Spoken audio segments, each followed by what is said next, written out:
The initial report was a paraglider had crashed into a cliff on Cape Lookout, Oregon, and that's all the information we knew at the time. So we quickly got dressed out and headed out to the helicopter. We started up and started heading south. About 5 or 10 minutes from scene, we got another report stating that she had fallen off the cliff into the water. So that changed our thought process there on how we were going to get her out of the water at this point. When we arrived on scene, we couldn't see her because she was back in the cave, and that area too. There's probably at least 3 different caves that she could have been in. And finally, we saw her kind of floating, attached to her parachute at the base of the sea cave here. So we were real careful on making our approach into a hover, because we didn't want our rotor wash blowing on her parachute, which could potentially drown her. We were able to get a really good brief and set up within a couple of minutes what we wanted to do.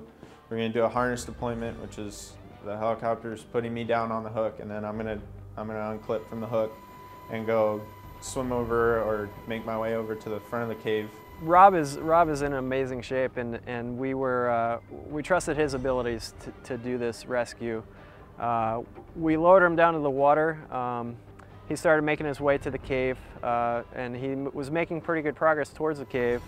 Kind of looked back up at the helicopter, gave a thumbs up, and proceeded further in the cave. The cave was amazing. It was like deep green water with this black rock ceiling, you know, maybe only like 4 or 5 feet from the surface of the water.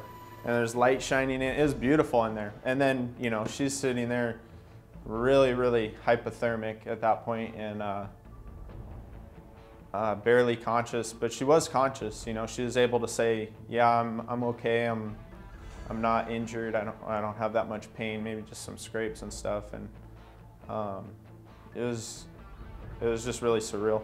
As he was proceeding further back into the cave, we lost sight of him as he was swimming further back. It was, as Rob said later, it was about 100 feet or so, this cave, the depth of it.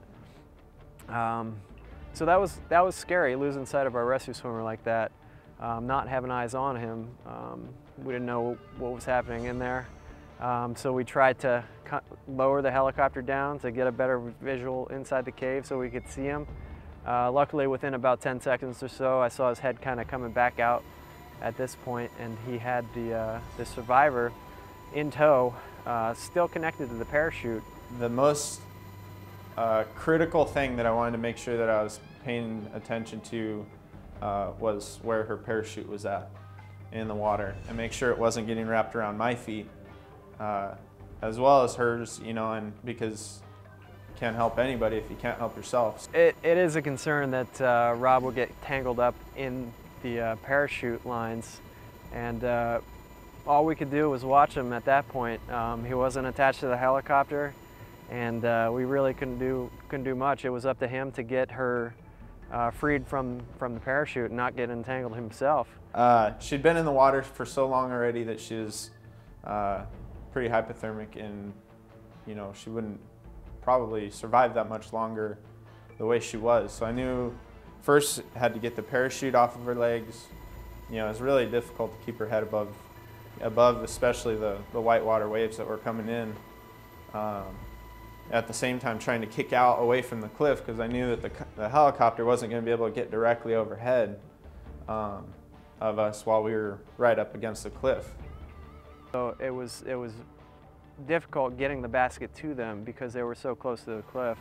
They were maybe 10 feet away from the cliff face, and we couldn't get the helicopter close enough to them because it was a sheer cliff face that went up to about 500 feet. So what we had to do was climb the helicopter up to about 100 feet, lower it down from where we were, and our flight mechanic, Josh Hollingshead, did a great job putting the rescue basket down and letting the waves take it into Rob, and at kind of an angle. And then Rob kind of swam over, reached the basket, and was able to get our survivor inside the basket. You know, something like that is such a huge undertaking. You know, this person has a parachute, they're in a cave. It's like everything that we ever you know, worst case scenario. The only thing, I mean, I couldn't make it any better if I'd have dreamed it up, you know.